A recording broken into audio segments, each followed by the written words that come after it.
Welcome everyone to Hunt the Habitat. A great dog and a shotgun will only get you so far in the uplands. In this podcast, Ann Jandernaw helps us to attain a more in-depth understanding of the birds we love to hunt, their habits, their habitat, and how those change through the year and through the hunting season. Hunt the habitat, find the birds.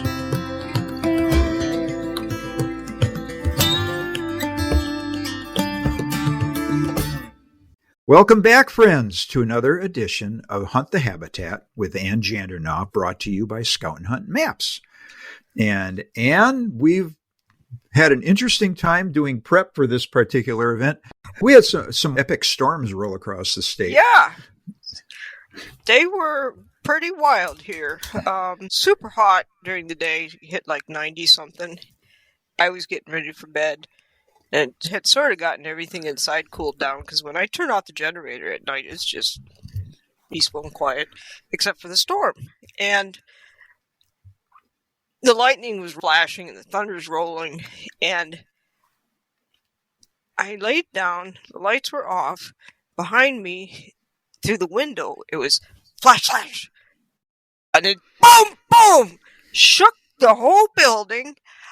Set off the kennels, set off all the dogs in the house, and I was like, oh God, a tree's going to fall on us now.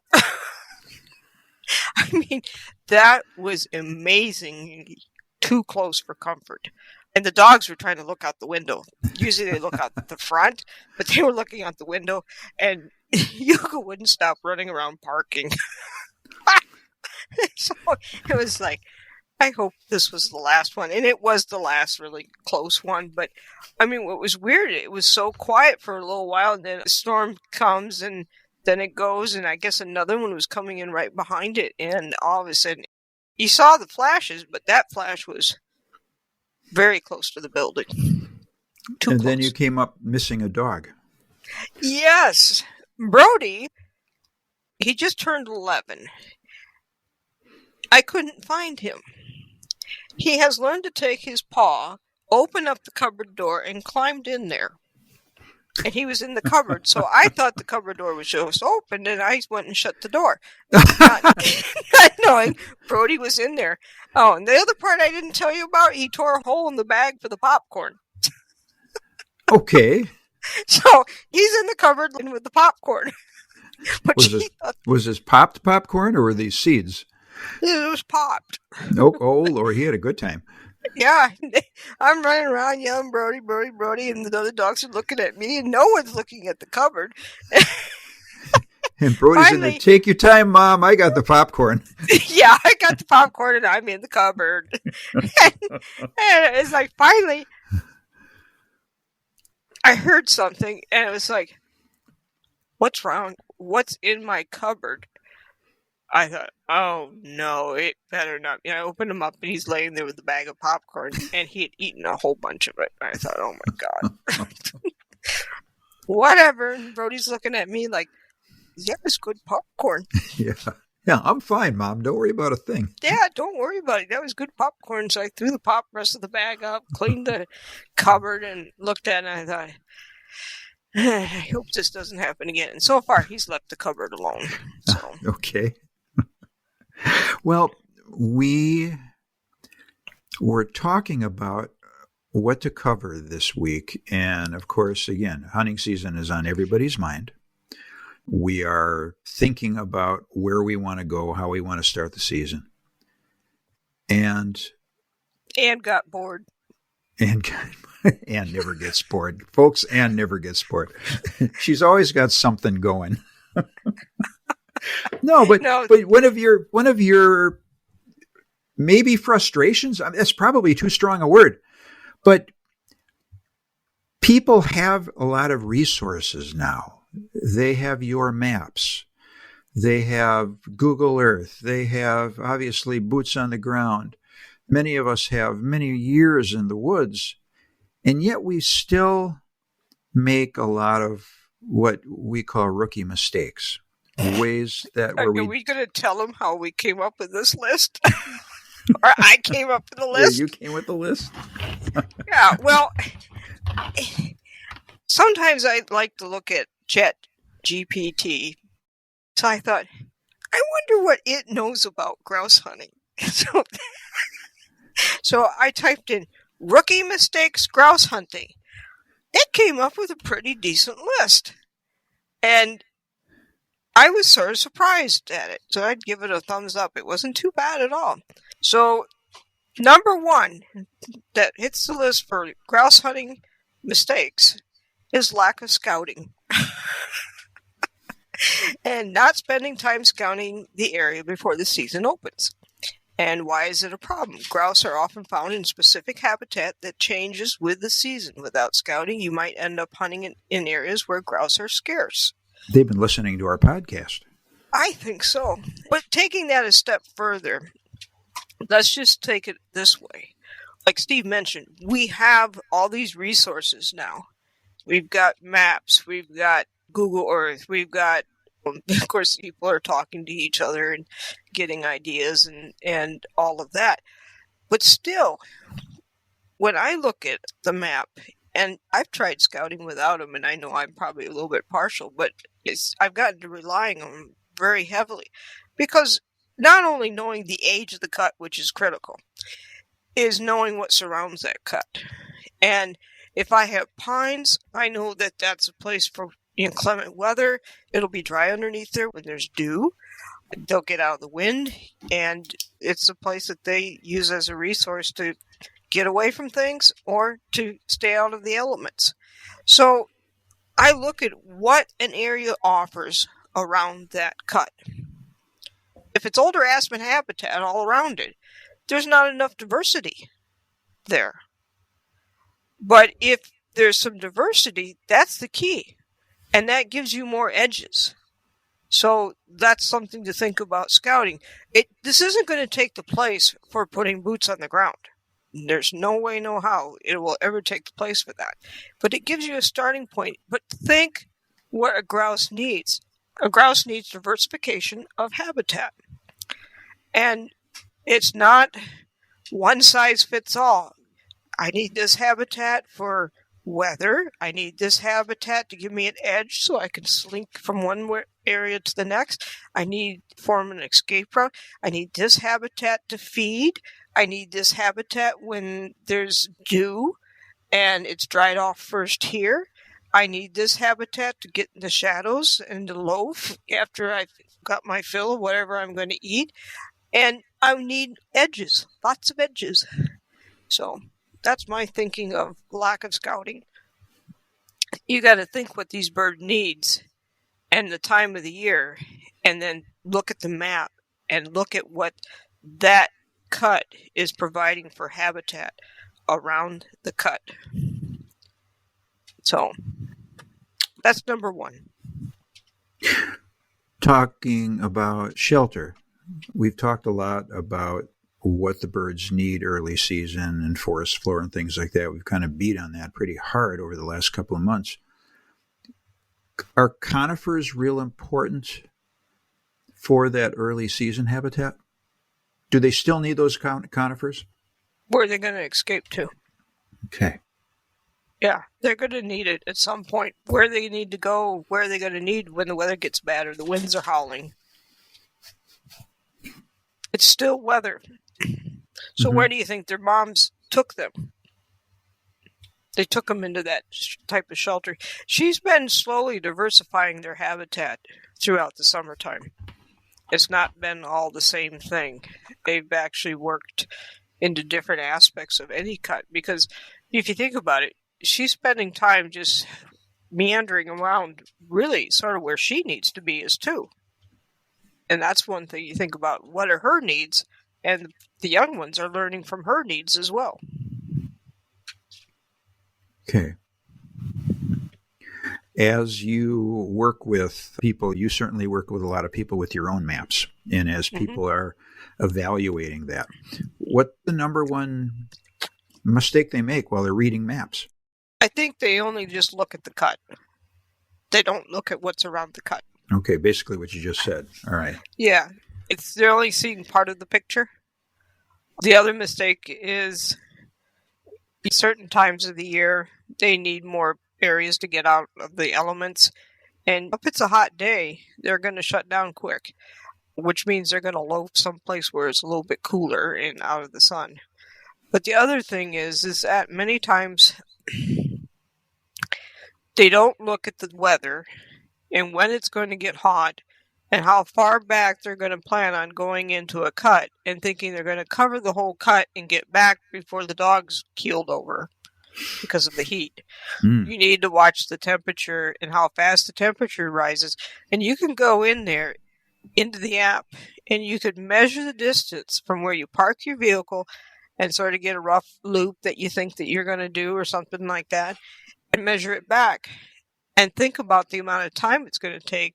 And for every mile, your dog's probably done 5 or 6 or something like that, depending on the dog and its speed and all of that stuff. But you got to think about what is realistically a goal that you should have. Not what you want to do at the end of the season, but remember, your hunts in the beginning of the season are sort of short. And it sort of reminds me of, in a way, a reversal of the late of the season. Everything's got to be one-stop shopping. Because these birds, they're only going to move so far. They're not yet at the stage where dispersal has really kicked in. Now, the dispersal of the males will start to kick in toward the latter part of September, and then it'll be happening the hens then really start to disperse after the first part of October. And everyone's looking to get settled in somewhere closer to the third to fourth week, because by then we've had so many frosts that the salad's gone and they're more into budding.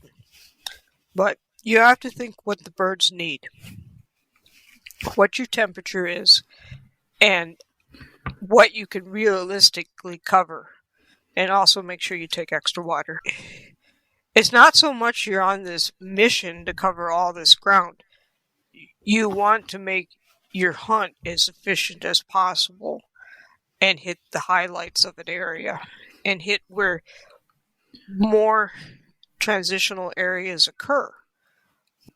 These birds are moving around. They're learning to move more, and it's like they're getting prepped for this shift that's coming up. And the males, what's really interesting is like the early part, about a week before the season opens, the males start getting really testy with each other. They can't stand it. There's like, and there's always someone posturing and everything, and the hens are like, whatever. And the males are like, there's not enough room in this group for you and me. You better leave. No, I'll leave. And to see them along the side of the road all fluffed up and they're skinny as everything. And the males in the little covey, they just could only take so much of each other. So that's what eventually, I don't know if they all decide to jump ship at the same time, but they typically, the bird testosterone has gotten to be too much in the group, and they're all wanting to leave because they can't stand each other. So, but think about the cut, what it offers you, and what does it offer the birds. And diversity is really important. And look at the exterior, what's around it. Yeah, that's the diversity. The diversity. Okay. Yeah. The diversity of the cut it's not just the cut. There's cuts that are interesting and there's cuts that aren't really interesting. The interesting ones are the ones that have, we got some conifer over here. We've got a transition between some hardwoods, and then, maybe we've got conifer over on this end of it. Okay, when you think about the storms and which way they're coming and possibly what the birds and what areas are going to dry out the fastest from having dew burn off. It's interesting to see what they choose.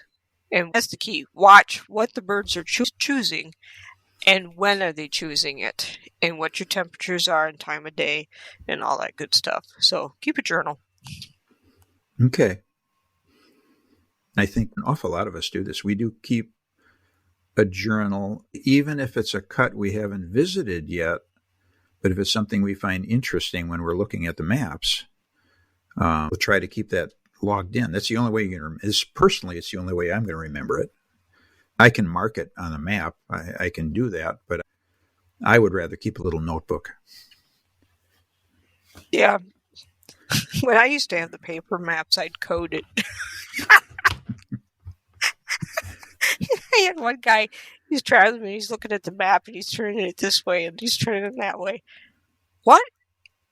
What's your code? I said, that's for me to know and for you to figure out. He goes, you're not nice. I said, well, I am. You're in the vehicle with me. We're headed out to hunt, so I guess I am nice. Yes, you are.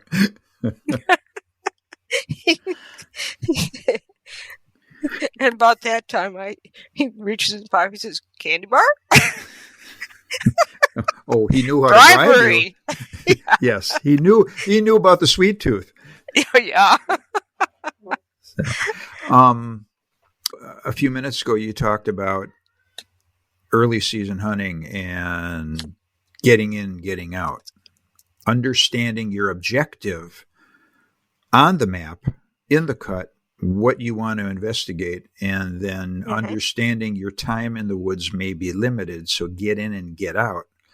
One of the things that occurred to me when you said that is, and everybody listening today with a dog is absolutely going to understand this. It's really hard to follow a plan when your dog's out working. Mm-hmm. Okay, I want to go northwest and I want to check this little patch of conifers out on the edge of the cut. Okay, dog goes south because that's where the scent is. You don't necessarily, and this comes under the heading of being careful and not spending too much time out in the woods early season on a warm day. It's really easy to get off plan because your dog's finding birds, your dog's following scent. Or your dog is just casting but not getting anywhere. True. And that's when you have to redirect that dog to do what you want to do. And you have to be careful, yes. But I look at early season as a scouting. It's a bunch of dry runs. You might get a bird or something like that. Mm-hmm. You run into a covey. But I would go and get ready for hunting season, for guiding. I knew where I wanted to go. And I made note of where the dog got birdie. That didn't mean we followed it up, because we only had so much time. But I kept track of every place that dog got birdie. And see, I wasn't there to shoot the birds because I had clients. But I'm sweeping the area. Mm-hmm. So I know what the area could hold. And so I'd let the dogs cast a little bit further and then turn them. Let the dogs cast so far, turn them. And eventually I had a certain width that I was casting. So I'd cast in on an upper or lower, depending on what the situation was. Mm-hmm. And I'd run the pattern through that cut because the scent's going to overlap. And if I ran it up in the higher side and the dog got a little bit birdie, I would punch it on my GPS as I'm going. And I had two different symbols that I would use. If it was on my left or on my right. And then I would swing back around, come down through the bottom. And it was interesting because usually we'd pick up the scent again on coming back through if the bird was working its way down. And it's like, okay, you didn't follow me down the hill, but it almost would be not too far from even to where we'd pick up scent where the bird had ended up down by the lower edge, if that makes sense. I picked you up on the high side. We still kept going. We come back. We parallel it again, but now you're on the low side. Okay. So that's me. Mm-hmm. Because everyone has their different objectives. You may have a young pup and all that, or you may just want to get the dog a little exercise, but you want to look at the cover. If you want to hunt, then you're going to let the dog cast back and forth. But if you're on a scouting mission to get so many pieces scouted, then you need to control the range of your dog and then channel it. So that really when you look at it, you're sweeping it in front of you. And you have in your mind this boundary and that boundary. And if the dog starts drifting too much, but you don't see a double back, it just happens to go, but because you just turn them. Mm-hmm. And you could teach these dogs to turn and also have like a funnel that you've got going on with you're the back of it and the dog is casting at a certain range and then turning. And the only time it stops doing that is when it has scent. That's how I sweep cuts, is not by following the dog here and there. Mm-hmm. It's by putting the dog where I want it, where it looks interesting, so that I don't get out in the woods too long. It's like, okay, we got to cover so much ground in order to get this done. And that's for me, I was under a deadline. And if it got too hot, I couldn't cover the ground. Right. So I had to get so much done and so many covers looked at before the season actually started. So I think you're making a great point here. Again, we hunters, when we're out in the woods, it may be a little different for us, but we may, early season in particular, have to make a decision. Mm-hmm. And that is, do I want to basically direct my dog to the objective that I want to check out? Mm-hmm. Or dog's finding scent way off to my left, working something. Do I want to simply abandon the objective, understanding that we probably have limited time in the woods? We may have to abandon the objective and follow where the dog's finding scent. Mm-hmm. Or make note that you found scent there at a certain time frame and move on. And depends on if it's on the high side or the low side as you're casting. If it's on the low side and you're going to be doubling back and coming back past that, and it'll then be your high side. Okay. You could just let that go, knowing that more than likely those birds are going to work down a little bit. Typically, they don't want to work up, and if it's going to get warm, they're going to go down because it's cooler. And look for your pines. And so when you're going through there, I'm looking for transitions. I'm looking for pockets of transitions. I'm looking for pockets of cover. I'm looking for pockets of shrub component. I'm looking for hazel brush. I'm looking to where seeing the density changes and how far, where is the major, what I would say, where would the birds go to hit a home run and they're gone? And how far is where I'm picking up the scent to where those birds are going to hit the home run and be out of there. You're chopping the cut up mentally into, okay, it's good. Oh, I got to watch that. I got to block that. To, yep, they can hold up right here, go out the end. To, okay, they'll probably loaf in here. Oh, they can scoot down there. There's a corridor. You go from this spot. They're going to run that corridor, hazel brush, and go down to the conifers. Or, oh my goodness, there's an island of conifers here. And it's just the perfect width. It's dark in there.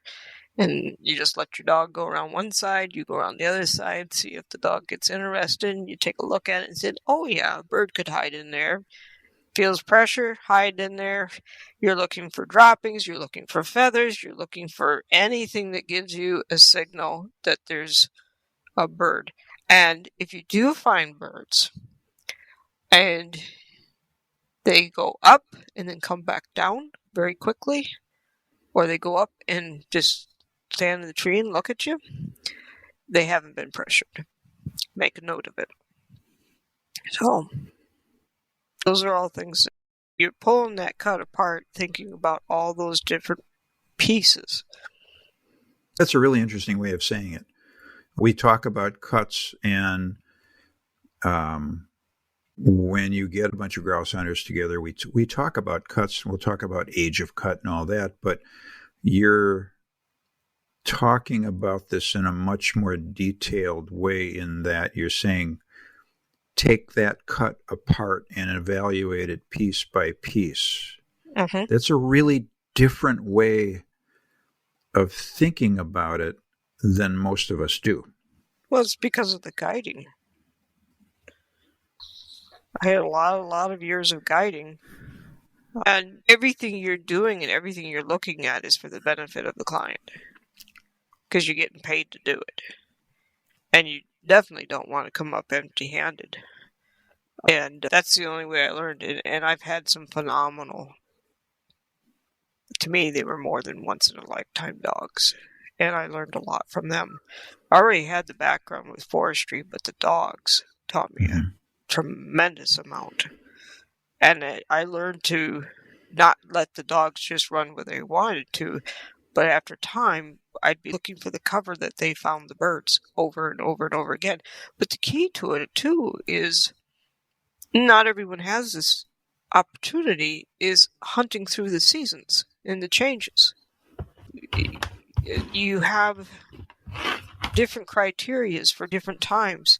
I mean, I can remember the first time, and I was new to guiding, that I realized there was a food change. I mean, we all of a sudden one day we went from birds having clover, and the next morning was such a rough frost, and I'm going down this hill, and I look up, and the birds are up in a birch tree eating buds. And there was a couple of them, and I'm like, huh. And I remember that being like the moment, like, there's your sign. And then I kept looking at every bird we got. I was checking the crop, and it had switched over. They had literally switched over.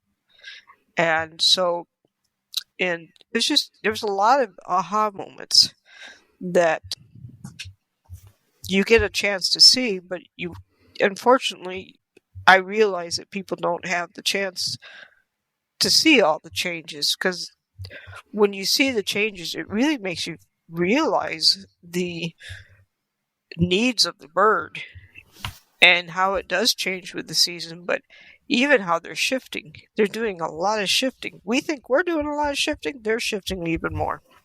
Once they know what the game is, oh my goodness. They're pretty good at playing chess. We think we're pretty good, but they're even better. Well, you're on their home court. Yeah, I guess so. Yeah.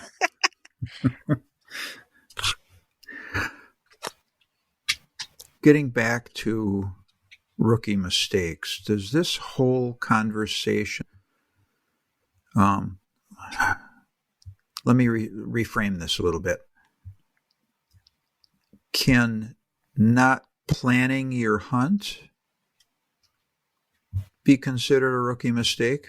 And I say that as somebody who has a terrible habit of just, well, let's just walk this cut. This is a really nice cut. I'm just going to go walk the cut. Okay. And we've all done it. That's kind of a rookie mistake, isn't it? Well, it's number 3 on the list at ChatGPT. Okay. I got in the top 3. Thank you. Okay, so number 1, as I said, lack of scouting, mistake, not spending time scouting the area before season opens, which I realize not everyone can do this. But you need to know your starting points, and you need to adjust them by age. Of course, a lot of them are going to be doing it because I've been there, done that. I'm going to go back and look at it, and oh my word, the cut got old. And then you're like scrambling to find another age cut that you're looking for. But number 2 is poor shotgun fit. Now that'd be me. And it doesn't fit properly. And then number 3 is overlooking habitat preferences. Hunting in the wrong type of habitat. This is actually on the computer here. Okay. Why is it a problem? Grouse prefer specific habitats such as young aspen stands for rough grouse or sage grouse areas for sage grouse. Knowing that what habitat your target species prefers is crucial. That's what the computer says. That's what AI says. I just was curious what it was going to say.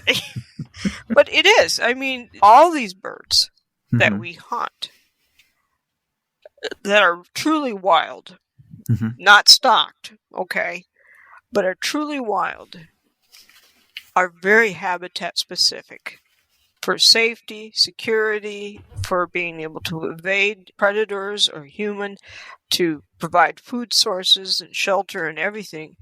I mean, either you have it or you aren't going to be around. So overlooking habitat preferences and knowing what the needs of whatever bird you're hunting, or even an animal, is huge. I remember when I decided I was going to go trap beaver, I spent a lot of time looking at books and learning everything I could and talking to trappers all the time. And then I went out and trapped beaver, and I did pretty well at it. But it was one of those things, learn the animal or learn the bird. But more than that, learn what they like and what they don't like and what they can tolerate and they can't tolerate. And then learn what's marginal for them as well. So that's just a thought. Mm-hmm. But what this is all pointing to, and tell me if I get this wrong, is that when you leave the truck, have an objective in mind. Mm-hmm. Okay, don't just, again, I point at myself when I say this, don't just go walk the cut. I'm going to check the cut out. Be looking at the map. And yeah, your dog may take you off plan. That's just the nature of things that happens. But have an objective in mind. See, my objective was always to sweep the cut, so I could gather information. Okay. And if I didn't get the results I thought I should have because the cut just looked good, and it's like, what's going on? I made a note in my mind of time of day, weather, how quickly it got hot. Right. And one of the things that you could tell, when it gets hot, your dog's going to keep having false points, or points of where the birds were, and they're gone. Because the birds have already retreated. So, don't think of it, it's just a false point. No, there's always something to learn. I mean, that was probably the most aggravating thing to listen to. Oh, it's a false point. And finally, there was one guy kept saying it and saying it and saying, is all that dog going to do is false point? I said, well, you missed the last 3 birds. And mistake number 1, don't complain about the person's dog if it's doing the right thing. But mistake 2 is not understanding that dog just gave us a heads up. And I said, okay, you said it on the first one, and then we saw where the dog was looking, and we shifted over there, and you shot at a bird. I guess that point wasn't worth anything. And that was the end of the comment. He says, you don't have to be so sensitive about your dog. I said, well, someone's got to stick up for the dog. Everything got better, but it was just like, I think he wanted what the paintings had east, because this was his first hunt. Okay. And he was wanting the sunshine, the dog in front, the bird going up, the glorious moment. And instead he was getting whacked by aspen. And the other thing you need to do, rookie mistake, is when you do come in and you're going to go for a shot, take a step back before you raise that gun up and make sure you can swing the gun. I don't know how many times I've heard smack with a shotgun barrel against a tree. And they go to swing, they're following through, and they hit a tree. Always make sure that you can swing the gun. And also, if you are with someone, know where they're at. But, and be ready for, sometimes these young birds are low flyers because they don't know what to do. But take a step back, swing the gun quick, make sure you can swing it, and then let's just see where the pieces fall. Hopefully bird falls, not necessarily pieces of aspen. Oh, it's funny. I have watched the most slow-moving aspens come down. And, of course, at that point, when that's happening, I can't stop laughing. I said, you got 10 points for that tree. No, it's been a lot of fun times in that. And the one guy that was talking about false points, by the time we got done, he says, I don't know why they call it false points. I said, your dog has come up with something after pointing the first time and then relocating and pointing again. Your dog keeps coming up with birds. He says, why do they call them false points? I said, I don't know. It's just, I think to me, I said the dog's telling us something. So I'm going to give credit where credit's due to the dog. Well, that's their job. And again, some dogs are more prone to stopping on light scent than others. Mm-hmm. Or they're taught to stop on light scent. Yes. Great point. Great point. Speaking of that, what's going on with your dogs now? Well, we're coming into a nice time where we'll be doing the gun breaking. I finally got weather. I've waited all summer for this. Mm-hmm. And finally have the weather I need. About part of the puppies are slinking already and cat crawling. Doing very good with that. There's the other part that it just depends on what the birds do as to what draws out the genetics in them. But they're all good with the collars. They're all good with where I want them. They're all shifting. Yeah, and they're just typical puppies. Let's see. One saw a leaf fall for the first time, and that was very, very interesting. We had to catch it. Yeah, he's busy casting around, and all of a sudden, what's that? Oh, it's coming at me. It's a leaf. Typical puppies. Puppies are so fun to watch. And then we're working on retrieving. And so the one pup, it was funny. It picks up the bird, and she's really dainty. I told the owner from Virginia, I said, she's a Southern Belle. She's very dainty on how she picks up the bird. She wanted to pick it up just by one wingtip and parade around. And this bird's soaking wet because of the dew. Well, the bird wasn't totally dispatched, and it bounced. Well, forget the wingtip. We're going to get it now. I mean, the drive just upped. And then she got it, and then she ran off, and she looked at me like, no, it's my bird. I called her back. She had two pups where I called them back. They both dropped the bird and started coming back, and it's like, what happened to the bird? They didn't even realize they dropped it. They're circling back and around. Of course, then I'm hollering dead bird because I'll use that as a training bit. Okay, you're going to go find the bird. But in the one bird, I saw the bird and I thought, okay, I'm going to grab it. So I grabbed it. Bird was totally fine. Both of them have really soft mouths. But boy, that just turned the lights on big time, even more so.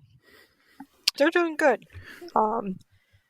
Obnoxiously loud when they think their partner gets to go and they don't get to go. Oh, my word. And again, you wouldn't want that any other way. No, I wouldn't, but they start a little bit early. When I come around the corner, it's like, me. And they do quiet down when you leave. But as soon as they see you again, it's like, and I don't dare put a bell on them right away because the whole time, if you have a bell on the pups while I'm working them, the other ones start to bark. Because it's just irritating them that they can't go, but they can hear it. So, but it's been comical. I think I have a bobcat on the property. I've been seeing scat. Really? On the property? Okay. Yeah, I think it's after my quail. Okay, then that would make sense. Yeah, it makes sense. As long as it's something like that. But yeah, I'm seeing some scat here and there. So we'll see. As we're getting, 2-3 weeks now, depending upon where you live, away from the season starting, it's time to start thinking about ticks, isn't it? Mm-hmm. Yeah, you'll get that warm spell, and you'll have another hatch here pretty soon. Now, you like the Seresto collars, right? I like the Seresto collars, but I also like using them with NexGuard. But that's just me. In combination. Yeah, in a combination. I won't use 3 things. I'll use 2. But I do like that as a backup. I just know I can do that. I am not going to play vet here. You need to talk to your own vet. I do like the Serestos. I've had good luck with them. But, I mean, some areas are a lot worse tick areas than mine. I can tell you that for sure. There's some areas that the cuts are really grassy. And if you look up what foxtail, okay? If you got foxtail and grass that you got to go through into the cut, you're going to pick up ticks. That's key area to pick ticks up, going in and out of that transition right there. Okay. And the only reason I'm bringing it up is that some of these collars, you have to have them on before you go hunting for what? 4 or 5 days. 4 or 5 days is what it is? Mm-hmm. Talk to your vet about if you have a tablet, when does it take effect?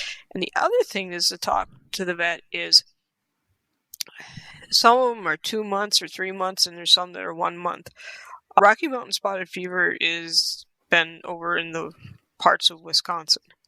So find out what the tablet will do for something like that. How long is it effective for tick? How long is the collar effective for? It could be a 2 or 3 month collar. Is it shorter term for a Rocky Mountain tick, or for the other deer tick, or whatever? Find out, because there is a little bit of differences. I was told by one vet, but you need to talk to the vets. And pretty much, certainly in the Midwest, I'm fairly certain it was the same situation out east too. We all had warm winters. So this is going to be a tough year for ticks, isn't it? Well, I don't know. I can't call that one, but I can tell you there's a big, huge change in the woods. At least in my area. But I think it's going to be all over. And we've actually sort of losing an ecosystem. And I was sitting up on the top road looking out over a big cut. And one thing that happened this past winter that you couldn't have, I guess if I thought about it, it probably make me wonder, but the aftermath is what really caught my attention, is my area here. The emerald ash borer. I saw more areas wiped out this year by emerald ash borer than last year. And when you look at the ash stands, the black ash stands, there's just tufts of leaves. There's not a full canopy. So that area that used to hold moisture, now it's all direct sunlight. So that's a wetland that's drying up. And it's interesting to think about. Those are trees that aren't going to come back. So what used to be boggy right there, and part of a system that held moisture, is going to be a system that dries up very quickly now. So like where you find your skunk cabbage in the springtime, I don't know. It'll be interesting to watch the effects on the skunk cabbage. The ash is the last to lose them, and it's the last one to grow the leaves, because it has to grow a long palmated type leaf system. But they're not interlaced anymore, because they lost like 90% of their leaves for a wetland area. It's gone. So that's sort of surprising in looking at that.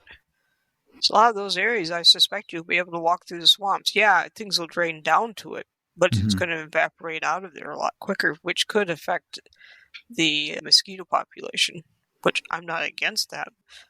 But I have not even seen dragonflies this year. So that was another thing that I noticed.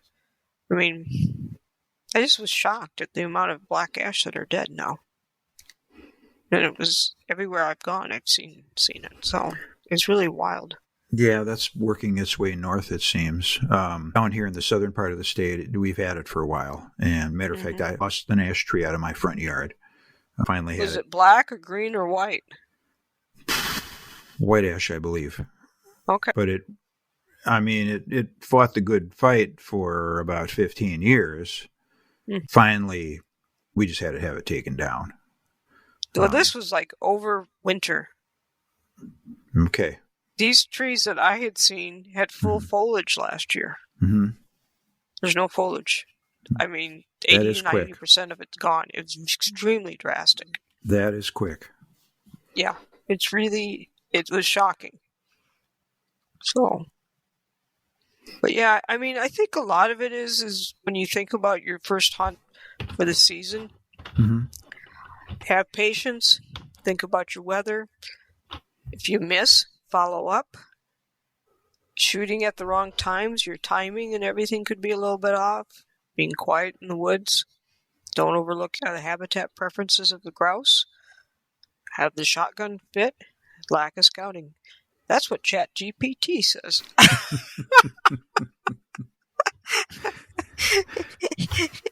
But it was interesting. It was one of those things I had to see what it had to say.